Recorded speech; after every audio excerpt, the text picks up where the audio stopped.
94,4 FM. Kanal Inspirasi Pro 1 RRI Makassar. Assalamualaikum warahmatullahi wabarakatuh. Selamat pagi pendengar setia RRI Makassar dimanapun Anda berada. Kita bersama kembali dalam dialog lintas Makassar pagi ya, yang pada kesempatan pagi hari ini mengangkat topik tender ulang Stadion Matoanging mungkinkah segera dibangun. Tender ulang Stadion Matoanging mungkinkah segera dibangun. Nah, ini agak berkepanjangan memang pendengar proses tender dari Stadion Andi Matalata ya, Matoanging Makassar, karena 2 tahun lebih setelah dibongkar, nah proses pembangunannya urung dilaksanakan.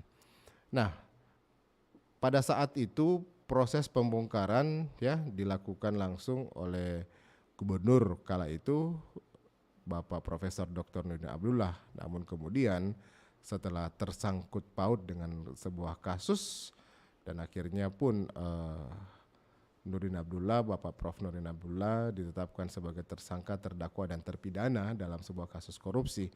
Nah, kemudian tampuk kepemimpinan di Sulawesi Selatan berganti ya, dan dipimpin sekarang oleh Andi Sudirman Sulaiman. Nah, kemudian dalam perjalanannya pun desain dari Stadion Andi Matalata Matoanging Makassar ini pun berubah ya. Anggarannya pun juga ini semakin dipangkas begitu. Dari sebelumnya dianggarkan sebesar 1 triliun lebih. Nah, kali ini hanya ratusan miliar ya untuk Stadion Andi Matalata Makassar.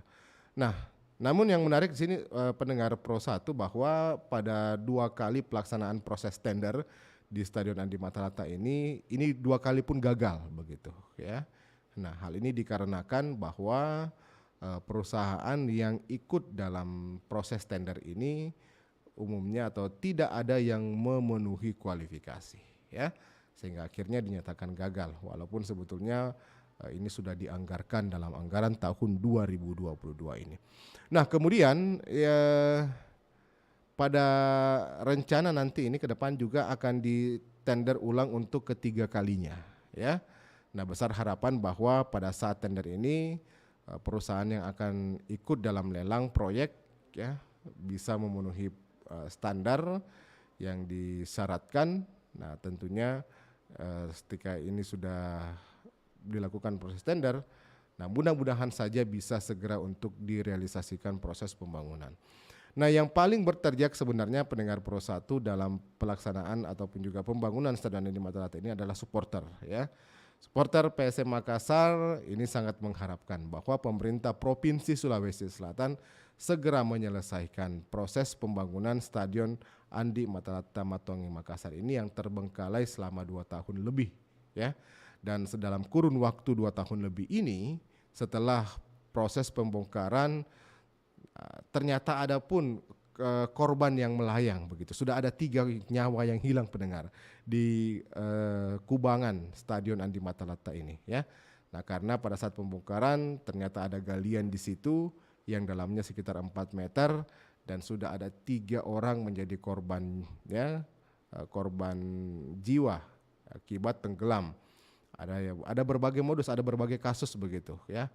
Ada karena berenang ya, kemudian ada yang terjatuh sehingga tidak bisa berenang dan akhirnya pun tewas tenggelam di wilayah itu. Nah, ini yang kemudian mengapa banyak tuntutan dari masyarakat supaya kompleks Stadion Matoanging ini ya segera dibangun, segera direalisasikan ya, dan juga segera diwujudkan kembali. Nah, yang pertimbangan berikutnya juga ini kasihan nih ya, klub Kota Makassar PSM yang terpaksa harus melakukan perjalanan sampai ke Parepare untuk melaksanakan pertandingan. Dan untunglah di pemerintah Kota Parepare sendiri dapat memfasilitasi untuk membenahi Stadion Gelora B.J. Habibie ya, untuk dipakai PSM Makassar menjadi home base, menjadi kandang PSM Makassar selama mengarungi kompetisi Liga 1. Mudah-mudahan pun bisa lolos verifikasi.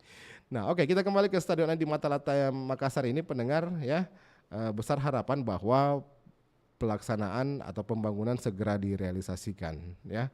Dan kami pada pagi hari ini sebenarnya untuk proses dialog interaktif kami akan hadirkan narasumber, tapi sayang sekali banyak narasumber kami yang berhalangan pendengar ya. Dari semalam sebetulnya dari kemarin sore siang saya sudah menelpon, sebagian besar ini sedang melaksanakan sholat Id, ada yang mungkin sedang berkurban, jadi agak sulit saya untuk bisa mendapatkan narasumber pagi hari ini ya. Oke, tapi mudah-mudahan Anda mungkin ingin berkomentar, silakan Anda boleh ikut bergabung bersama kami ya terkait dengan standar ulang Stadion Andi Matalata Makassar lewat 0821 34 kali 9440. Bagaimana tanggapan Anda ya dengan adanya tender ulang stadion ini mungkin akan segera dibangun. Nah, karena kita tahu bahwa ada dua stadion sebetulnya yang ada di wilayah Makassar ini, Stadion Barombong, Stadion Matuanging. Stadion Barombong kondisinya mungkin sekitar 70%, tapi tidak rampung, tidak diselesaikan, tidak di-finishing, entah apa yang menjadi kendalanya ya, sehingga banyak yang menyoroti Stadion Barombong ini karena ibaratnya seperti proyek yang mangkrak begitu ya, seperti hanya sebuah bangunan yang teronggok, namun kemudian belum ada, bukan saya tidak mengatakan tidak ada, belum ada ya saat ini kebijakan bagaimana kemudian supaya Stadion Barombong ini segera diselesaikan begitu. Nah, kemudian ada juga Stadion Andi Matalata, Stadion Matuanging Gelora Andi Matalata Makassar ini ya, yang selama ini merupakan stadion bersejarah yang ada di Kota Makassar, dibangun sejak PON keempat ya, tahunnya saya lupa, kalau nggak salah tahun 50-an lebih pada saat itu dibangun. Dan ini merupakan stadion tertua salah satu yang ada di Sulawesi Selatan. Nah, namun saat ini stadion tersebut ya sudah dibongkar dan belum ada proses pembangunan sampai saat ini. Baik, pendengar Pro 1 di mana-mana Anda berada, tetap bersama kami. Sesaat lagi saya akan kembali, mudah-mudahan sebentar saya akan bisa terhubung dengan narasumbernya. Tetap di RRI Pro 1 Makassar.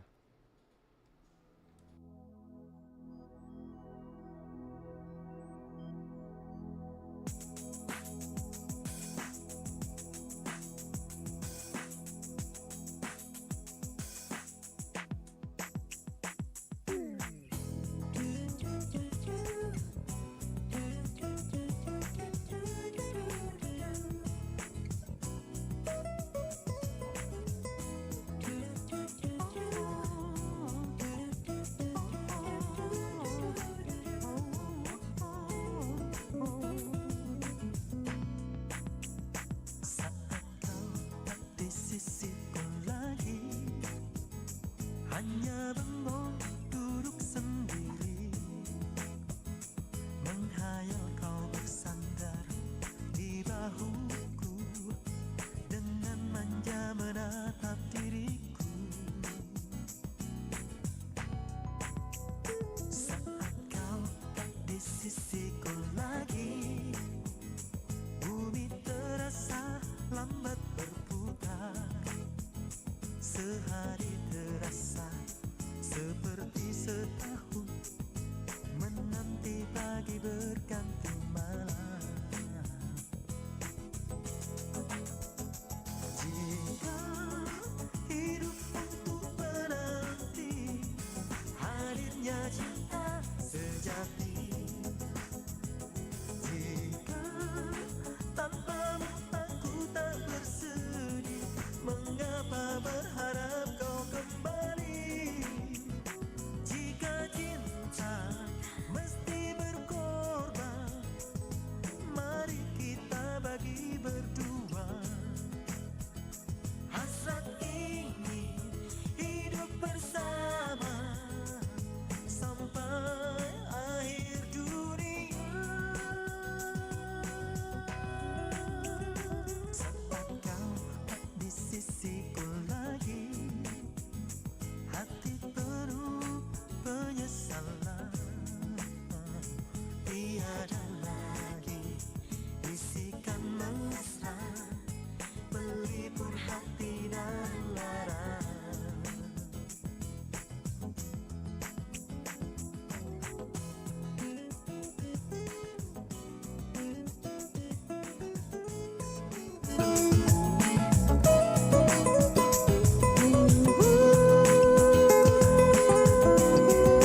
tanpa berharap kau kembali.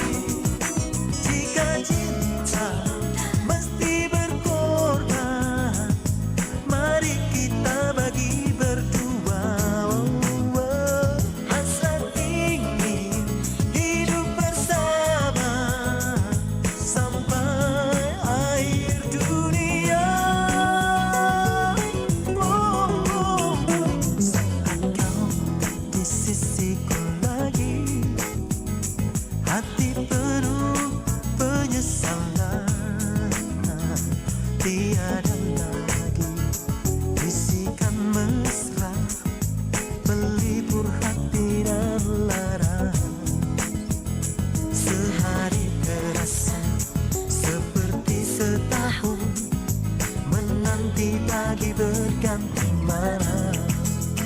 Oh, oh, yeah.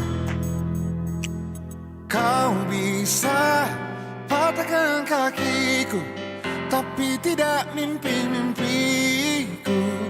Kau bisa lumpuhkan tanganku, tapi tidak mimpi-mimpiku. Kau bisa merebut senyumku, tapi sungguh tak akan lama. Kau bisa merobek hatiku, tapi aku tahu obatnya. Manusia-manusia kuat, itu kita. Jiwa-jiwa yang kuat, itu kita. Manusia-manusia kuat, itu kita. Jiwa-jiwa yang kuat, itu kita. Kau bisa hitamkan putihku, kau takkan gelapkan apapun. Kau bisa runtuhkan jalanku, kan ku temukan jalan yang lain. Manusia-manusia kuat, itu kita. Jiwa-jiwa yang kuat, itu kita. Manusia-manusia kuat, itu kita. Jiwa-jiwa yang kuat, itu kita. Bila bukan kehendaknya,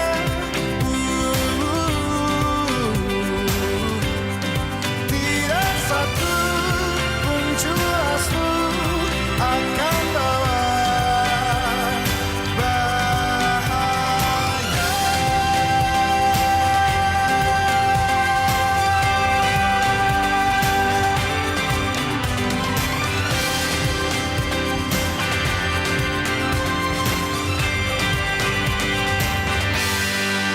Manusia-manusia kuat, itu kita. Jiwa-jiwa yang kuat, itu kita. Manusia-manusia kuat. 94,4 FM Kanal Inspirasi. Pro 1 RRI Makassar. Ya, baik pendengar Pro 1, saya sudah bersama narasumber pada pagi hari ini. Saya sudah bersama dengan pemerhati olahraga, wartawan senior, dan beliau juga adalah penulis buku. Ya, ada beberapa buku yang saya baca, ya, buku beliau yang saya baca, yang juga menuliskan tentang Stadion Matuanging Gelora Andi Matalata ini. Ya, baik, saya sudah bersama dengan Pak Dahlan Abu Bakar lewat sambungan telepon. Pak Dahlan, assalamualaikum, selamat pagi. Waalaikumsalam warahmatullahi wabarakatuh. Selamat hari Idul Adha yang merayakan pada hari ini, Pak, ya. Ya, merayakan pada hari ini dan juga untuk besok ya. Oke, selamat berkurban juga begitu. Ya, selamat berkorban. Ya. Baik, Pak Dahlan. Kalau berbicara tentang Stadion Matuanging Gelora Andi Matalata ini, pasti Anda sudah punya banyak datanya. Buku-buku yang Anda tulis, saya baca banyak juga tentang Stadion Andi Matalata ini, mengisahkan tentang Stadion Andi Matalata. Kita tahu bahwa hampir 3 tahun yang lalu ini sudah dibongkar begitu oleh Gubernur kala itu Pak Nurdin Abdullah untuk dijadikan, untuk diperbarui menjadi baru. Tapi kemudian karena suatu kasus, nah ternyata stadion ini pun sampai sekarang tidak terlaksana pembangunannya. Bahkan sudah 2 kali tender gagal, dan ini rencana untuk kali ketiga akan dilaksanakan tender lagi. Harapannya mudah-mudahan tidak gagal, Semoga saja bisa segera dibangun kembali. Pak Dahlan melihat bagaimana sih proses panjang yang terjadi untuk Stadion Matuangin yang berbelit-belit ini Pak, dan mungkin memakan energi banyak masyarakat, terutama mungkin yang sangat menginginkan bahwa stadion ini akan segera dibangun, Pak Dahlan Abu Bakar. Iya, saya kira ini Stadion Matuangin ini kan stadion bersejarah ya. Ya, Itu dibangun pada tahun 1957 ketika Pekan Olahraga Nasional keempat Ya. di Makassar dulu itu. Saya kira ini stadion sangat bersejarah karena ya dibangun bertepatan dengan Makassar sebagai tuan rumah. ya betul. Memang sampai saat ini stadion ini sudah selalu gagal tender ya. Dan ini sebenarnya makin mengkhawatirkan masyarakat sepak bola ini Makassar. Ya, Menunggu kapan stadion Matuangin ini akan betul-betul terwujud ya. betul. Padahal saya pernah lihat dia punya desain itu ya. Itu luar biasa. Desain yang pertama. Ya, luar biasa tadi waktu desain yang pernah diskusikan melalui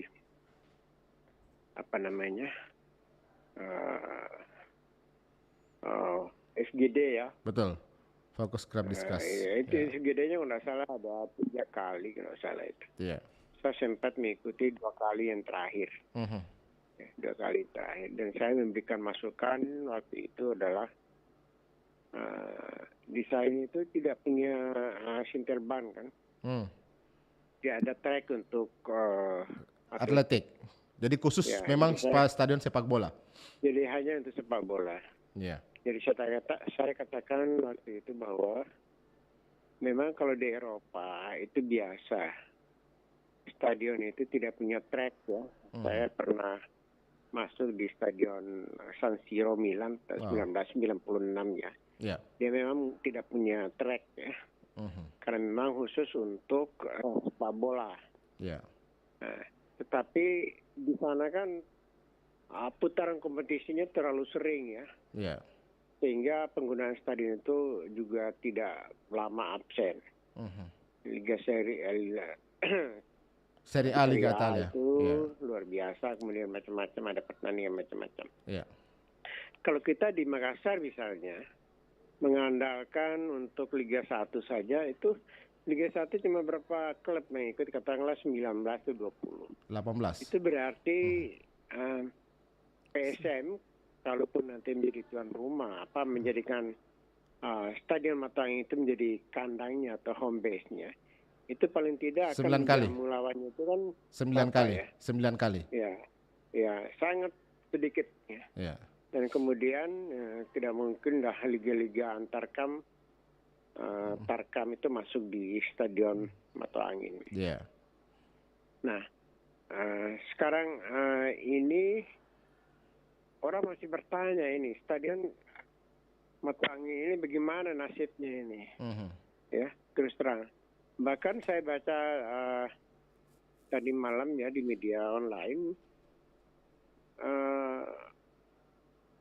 wali kota dan pemantau waktu berkunjung ke Australia malah ditanya oleh mahasiswa program doktor di sana, bagaimana nasib Stadion Matuangin? Bayangkan sampai orang mahasiswa di luar negeri bertanya. Iya, iya. Saya membaca jawabannya Pak Dhani ya. Kalau Kota Makassar mau dibangun, mau diberikan, kita katanya dia siap saja. Memang dulu pernah secara terbuka Pak Dhani itu minta bahwa dia akan Selesaikan. membangun ya, bukan membangun Stadion Makassar. Stadion Matuangin juga diminta ya. Iya. Gitu, dan termasuk yang Barombong yang paling utama. Bahkan saya pernah menanyakan kepada Kadispora waktu ada satu pertemuan di salah satu hotel di Jalan Betul Lempangan bahwa ya kita sih mau saja, yang penting kita tidak perlu melihat siapa yang membangun apa gitu ya. Yang penting lahir sebuah stadion. Tapi Kadispora juga tidak dapat berbuat apa-apa karena yang menentukan adalah gubernur. Nah, cuma repotnya gubernur kita ini kan saya lihat minatnya lain-lain gitu. Ini di olahraga itu kurang beliau. Iya. Saya kira seorang gubernur itu meskipun dia tidak hobi olahraga, tetapi harus memberi perhatian pada seluruh sektor kehidupan masyarakat pembangunan. Apalagi olahraga ini kan merupakan minat masyarakat. Yeah. Ya. Nah, keberhasilan daerah terhadap satu prestasi olahraga itu secara langsung akan memberikan kebanggaan tersendiri kepada masyarakat kita. Yeah. Kalau cuma WTP itu hanya terbatas pada elit pemimpin. Yeah. Iya. Tapi kalau olahraga, katakanlah PSM juara, itu mereka luar biasa disambut itu. Bukan main. Ini jadi kebanggaan terhadap olahraga itu sangat berbeda dengan kebanggaan pada prestasi-prestasi di bidang pemerintahan ya. Oke. Nah, saya kira seperti itu. Ini kan Pak Dahlan cukup ramai juga sebetulnya, ada beberapa grup diskusi di sosial media yang saya baca ya terkait bagaimana penyelesaian Stadion Andi Matalata, Stadion Matuanging Gelora Andi Matalata ini. Ada masyarakat yang mengatakan bahwa kalau stadion itu cuman supporternya JPSM Makassar yang nikmati. Yang orang suka nonton di bola begitu ya. Nah, kemudian ada jawaban juga bahwa bukan hanya supporter Makassar karena di situ roda perekonomian berputar sebenarnya. Setiap kali ada event, ada pertandingan sepak bola, roda perekonomian kan bergerak, ada pedagang kaki lima, ya, kemudian tukang parkir dan lain-lain sebagainya juga turut terhidupi di situ. Banyak yang dihidupi di stadion di stadion begitu pada saat baik pada saat ada event maupun juga tidak ada event begitu. Bagaimana Pak Dahlan melihat yang ada kontradiksi yang ada di masyarakat ini, Pak Dahlan?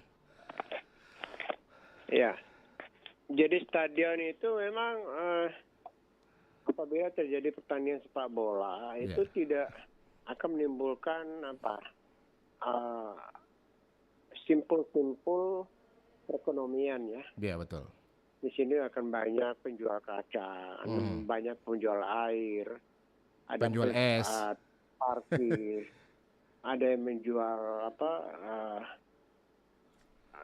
merchandise dari PSM dan macam-macam. Yeah. Jadi jangan melihatnya dari PSM supporter, tidak. Selalu muncul ada memicu pertumbuhan ekonomi, ada mata pencaharian baru sudah begitu. ada yang lahir dari situ. Iya betul. Dan itu walaupun bagaimanapun kecilnya itu sangat bermanfaat bagi masyarakat kelas bawah, masyarakat kecil. Mereka yang tadinya tidak punya pekerjaan karena ada orang pertandingan sepak bola, dia menjadi juru parkir, ya, mengatur kendaraannya orang. Jadi tidak bisa kita lihat bahwa hanya supporter yang untung, tidak. Jadi apapun namanya, setiap kegiatan itu selalu terikut berbagai asas manfaat ya, terutama dari ekonomi. Karena orang yang mau nonton itu membutuhkan banyak sekali kebutuhan ya. Okay. Kalau dia itu mungkin pertandingan pada musim hujan, mungkin akan ada orang jual payung dan sebagainya, jas hujan dan sebagainya gitu. Ya.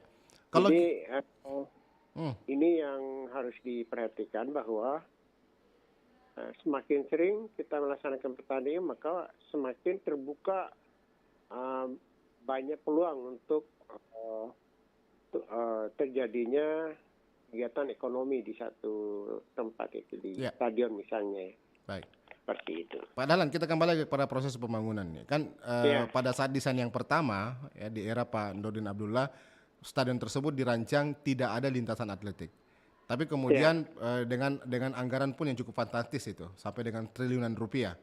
Nah, tapi kemudian setelah berganti kepemimpinan ya, dengan saat ini Pak Andi Sudirman Sulaiman, desainnya pun berubah begitu ya. Sudah ada lintasan atletik yang dibangun ya.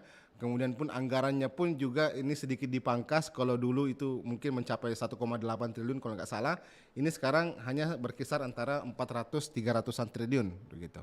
Dan memiliki lintasan atletik dengan jumlah tempat duduk yang sedikit dikurangi juga begitu, mungkin sekitar 25.000 sampai dengan 30.000. Kalau dulu mungkin sampai 45.000. Nah, bagaimana Pak Dahlan melihat dengan adanya desain baru ini Pak Dahlan, dengan adanya lintasan atletik?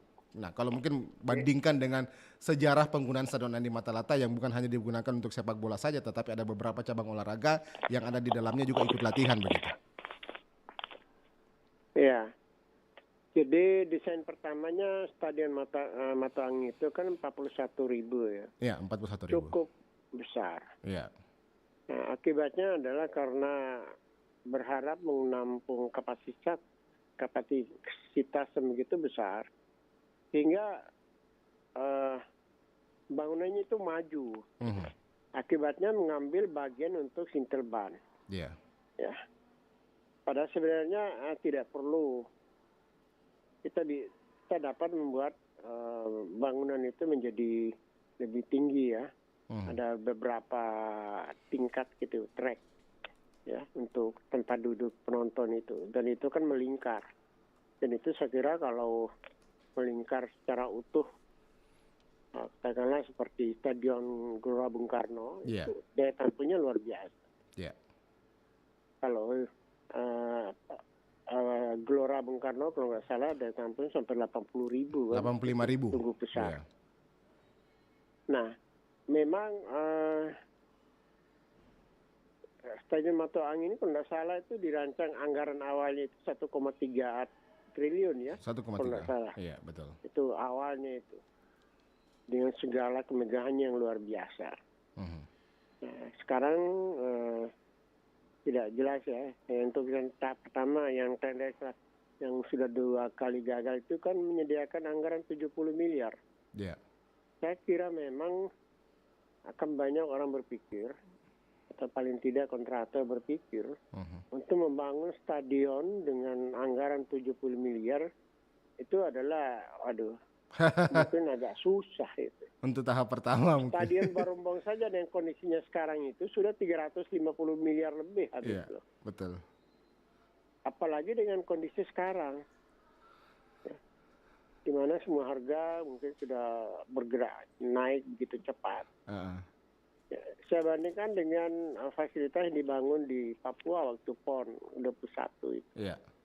Itu ada 9 atau 7 fasilitas olahraga itu hanya menghabiskan dana 1,3 triliun. Nah, kalau melihat Stadion Lukas NMB ya, tempat pembukaan PON, itu kan dengan segala kompleksnya, ada gor, senam yang bisa multifungsi, kemudian ada stadion renang yang luar biasa, yang tertutup. Itu saja tidak bisa, saya kagum juga bisa memanfaatkan dana 1,3 triliun. Belum lagi tempat lain yang pembangunan lapangan stadion tenis di wali kota Jayapura itu kan. Padahal kalau kita lihat mestinya di Papua itu semakin mahal itu karena biaya angkut macam-macam kan. Material. Tapi ternyata Papua bisa mampu membangun fasilitas 7 atau 9 itu dengan dana 1,3 triliun.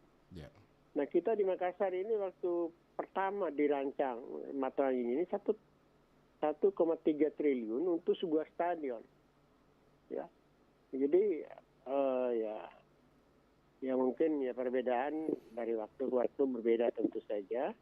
Tapi yang jelas bahwa saat ini orang dan penduduk Makassar, Sulawesi Selatan khususnya, terutama para penggemar sepak bola, terus bermimpi seperti apa ini Stadion Mata Angin ke depan ini. Karena standarnya aja 2 kali jaga, entah ketiga ini tidak tahu siapa lagi yang mau mengerjakan stadion dengan dana 7 miliar, 70 miliar ya. Itu terlalu sedikit. Ya, terlalu sedikit. Kalau Pak Dahlan sendiri menilai untuk stadion ini idealnya kira-kira apakah memang hanya khusus untuk lapangan sepak bola ataukah perlu juga mengakomodir beberapa cabang olahraga yang ada di dalamnya begitu? Taruhlah dulu mungkin Erwin Abdullah itu kan biasa latihan angkat besi di situ, Rahmat Erwin Abdullah. Ya. Jadi waktu itu pada bulan November 2020, Ya. saya kebetulan ikut forum group discussion KONI pusat ya di Bogor. Kebetulan waktu itu ada salah seorang pakar mengenai pembangunan infrastruktur olahraga. Dia orang luar negeri dan pada saat itu sedang ada di Thailand, dan dia juga ikut memberikan materi secara Zoom. Ya. Saya sempat bertanya waktu itu. Saya katakan bahwa di Indonesia, khususnya di Kota Makassar, yang 2 jam penerbangan dari kota Jakarta, saat ini sedang dibangun sebuah stadion yang sangat mewah. Kami bangga bakal punya stadion yang sangat mewah, saya. Tetapi saya sangat kecewa karena stadion itu tidak memiliki trek atletik atau single ban. Ya. Bagi Indonesia, membangun stadion itu tidak mudah.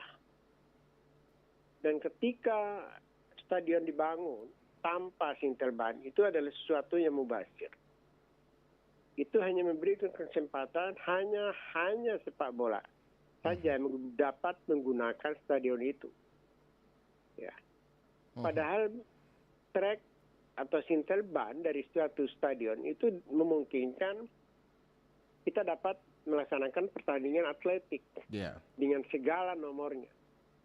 Ada lempar lembing, ada melempar cakram, ya, ada lompat jauh, lompat tinggi dan sebagainya. Itu akan ikut di situ.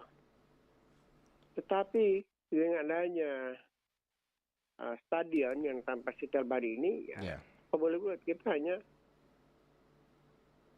menyediakan lokasi pertandingan sepak bola.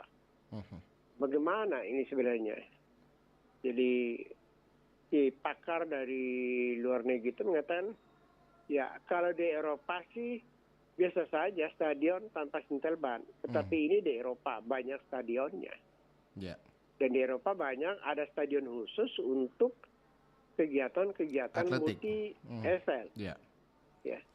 Tapi untuk di Indonesia yang tidak mudah membangun stadion, saya kira memang harus ada itu. Harus ada. Maka setelah itu pengurus KONI pusat waktu itu mengirim pesan lewat saya, mau bertemu dengan gubernur berkaitan dengan stadion ini. Ya. Karena kalau misalnya stadion tidak memiliki trek, maka untuk kegiatan-kegiatan besar seperti Pekan Olahraga Nasional, kita mau melaksanakan pembukaan di mana? Karena pada saat pembukaan ada desile peserta yang memanfaatkan single ban itu sebagai tempat desile. Itu. Ya, tetapi saya mendengar desain itu kayaknya sudah diubah ya. Mungkin karena terlalu banyak disorot oleh pemerhati olahraga mungkin ya. Ya. Dan melihat dia kemungkinan akan kemubaziran apabila hanya membangun stadion Sepak bola saja. olahraga saja. Ya. Oke, jadi memang idealnya mungkin Pak Dahlan banyak hanya dipakai untuk kampanye politik. jadi idealnya memang Pak Dahlan kalau stadion-stadion yang ada di Indonesia, karena memang kompetisinya tidak sepadat yang ada di Eropa, sebaiknya menggunakan lintasan atletik begitu Pak ya. Supaya intinya apa ya, tidak mubazir begitulah. Bisa dimanfaatkan cabang olahraga yang lain. Ya. Jadi kalau ada atletik kan itu berarti kita dapat melaksanakan kegiatan di stadion itu kan. Jadi bisa ada cabang lain sehingga stadion itu tidak hanya menggantungkan nasib pada sepak bola. Bisa cabang lain atletik dengan segala nomornya itu kan. Ya. Kan ada banyak nomor ikutannya itu atletik. Ya. Baik.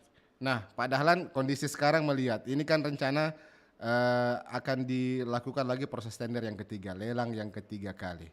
Bagaimana menurut Pak Dahlan? Akankah kemudian stadion Matoaging Gelora Andi Matalata ini segera terwujud begitu? Kalau mungkin melihat situasi kondisi yang ada, Pak Dahlan. Ya saya sebenarnya rada-rada pesimis masalahnya. Iya. Mengapa? Karena Gubernur Andi Sudirman ini akan berakhir pada bulan September 2014. 2023. 2013 ya. 2023. 2013. 2023. Ya. 2023. Iya. Iya. September 2023. Karena tanggal 5 itu, 5 September. Jadi kita hitung dari sekarang. Ini sekarang bulan Juli. Ya. tinggal Setahun lebih. Satu tahun berapa? 2 bulan ya? Satu tahun 2 bulan. Ya. 14 bulan masa kejabatan beliau lagi yang ada Ya, di 14 bulan. Apa mungkin selama itu dia bisa melakukan? Saya yakin tidak mungkin. Ini pekerjaan stadion belum ada apa-apanya. Ya. Yang baru berlangsung adalah desainnya saja. Ya, baru Pekerjaan fisiknya belum. Ya. Tendernya aja belum, masih mau maju lagi yang ketiga kali. Iya. Jadi nanti ketika selesai masa jabatannya, itu makin tidak jelas nasibnya. Ya. Dan saya berharap jangan sampai pembangunan infrastruktur multi-year seperti ini menjadi pihak dalam tanda petik yang tidak berdosa menjadi korban dendam politik. Sama dengan Barombong. Ya. Sama dengan Masjid Asmaul Husna. 99 Kuba kan. Ya. Itu kan warisannya Pak Sahrul. Yang di dalam programnya Prof. Nurdin Abdullah tidak dimasukkan sebagai program pembangunan jangka panjang atau jangka menengah ya. Itu kasihan itu. Saya tidak tahu apakah tulisan saya di harian Tribun hari ini terbit atau tidak. Saya mengkritik masalah itu. Betapa proyek-proyek yang dibangun oleh rezim pemerintahan sebelumnya itu menjadi korban dendam politik pemerintahan yang baru. Tapi apakah memang selalu seperti itu Pak ya? Kita tahu dulu bahwa Amin Sam merancang KOR Sudiang, kawasan olahraga Sudiang. Pak Sahrul naik, terabaikan begitu. Apakah ini buah-buah dari korban dendam politik? Iya, itu Sudiang itu sebenarnya dirancang sejak Prof. Amiruddin. Iya. Iya. Hanya Pak Amin Sam membangun gedung olahraga Sudiang. Iya. Pak Sainal Parguna tidak melanjutkan itu, kemudian GOR Sudiang dilanjut oleh Pak Amin Sam, setelah itu tidak terpikirkan. Seolah-olah orang merasa terlena cukup puas dengan adanya GOR Sudiang, yang kemudian menjadi kantor dari Dispora kan. Iya, betul. Meskipun lapangan atletiknya yang di belakang itu stadion atletik masih bisa dipakai dengan apa adanya ya. Cuma memang ya di daerah itu kan agak riskan untuk membangun fasilitas yang lebih tinggi karena daerah pelintasan pesawat. Iya. Tapi saya kira kalau dengan kondisi sekarang tidak apa-apa kok, tidak apa-apa. Jadi ini yang salah satu mungkin nanti ke depan kalau ada kampanye politik, kampanye pemilihan gubernur itu harus ada kontrak politik ya. Tapi mungkin nggak Pak nanti kalau misalnya ini tidak rampung, stadion akan dijadikan lagi kemudian komoditi politik begitu. Bahwa saya akan bikin ini, saya akan bikin itu. Yang saya khawatirkan seperti itu. Iya. Ketika Stadion Mato Angin ini Tidak selesai. Tidak selesai, Ya. itu menjadi batu sandungan untuk siapapun. Ya katakanlah Anies Sulaiman mau maju. Dia akan menjadi batu sandungan untuk maju itu. Ya. Dan orang mulai akan menggaungkan pilihlah gubernur yang mau meningkatkan prestasi olahraga di Sulawesi Selatan. Ya. Ini sekarang saja KONI menargetkan, KONI baru ini dengan 70 pengurusnya. Itu menargetkan 5 besar saya bilang. Itu ya bukan kita pesimis ya. Ya. Tapi kita harus real melihat ya. Karena kita di Papua saja peringkat ke-11. Peringkat 12 dan 13 di bawah Sulsel itu adalah tuan rumah. Yang nanti Sumatera Utara, Aceh dan Sumatera Utara. Ya. Dan mereka pasti tidak mau di bawah 10. Betul. dia di atas. Lantas Sulawesi Selatan di mana? Itu kan. Baik. Jadi saya kira kita harus bekerja keras ya untuk membangun sarana olahraga di Sulawesi Selatan. Oke. Makassar ini kan dianggap sebagai kiblat prestasi olahraga untuk Indonesia bagian timur Ya, selain Papua. betul. Tetapi itu kan tidak diimbangi dengan ketersediaan fasilitas olahraga yang memadai. Memang sangat disoroti betul yang ada di Makassar ya. Sangat. Nah, Iya. kan beberapa waktu lalu wakil gubernur waktu itu masih Sudirman Sulaiman pulang dari Papua langsung memberikan statement, komentar kepada wartawan bahwa mau menjadi tuan rumah PON yang ke-23 tahun 2028. Ya. Akhirnya kita susul itu. Diajak oleh Sulawesi Tengah jadi kembaran melaksanakan. Koni sudah susun, sudah siap dan sebagainya. Ketika diajukan, ternyata tidak mendapat respon dari gubernur. Ini maaf saja ini. Baik. Kita harus berbicara apa adanya. Ya. Ya, saya juga senang karena sudah tidak lagi pengurus KONI, jadi merdeka. Kalau ada merdeka belajar, saya Berbicara. merdeka ngomongin. Oke. Ya. Baik. Masalahnya, dan sekarang itu saya lihat NTT dari NTB sudah resmi menjadi tuan rumah PON ke-2023 tahun 2028. 2028. Selesai. Baik. Mungkin Sulsel tunggu nanti selanjutnya begitu. Ya. Oke, Pak Dahlan, mohon maaf sayang sekali waktu kita terbatas. Terima kasih Pak Dahlan sudah menyempatkan waktu bersama saya. Ya. Ya, sehat selalu, sukses selalu. Ya. Oke, sama-sama. Selamat pagi, salam olahraga. Ya. Ya. Assalamualaikum warahmatullahi wabarakatuh. Waalaikumsalam warahmatullahi wabarakatuh. Ya, Dahlan Abu Bakar, saya sudah bersama dengan pemerhati olahraga Selatan, penulis buku wartawan senior.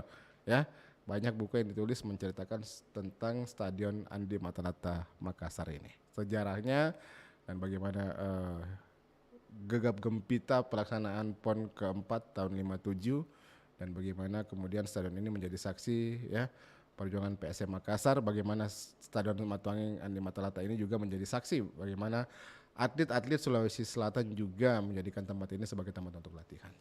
Oke, saya cukupkan sampai di sini lintas kebersamaan kita dalam dialog lintas Makassar pagi. Saya Alfian pamit. Selamat pagi, sampai jumpa, salam olahraga.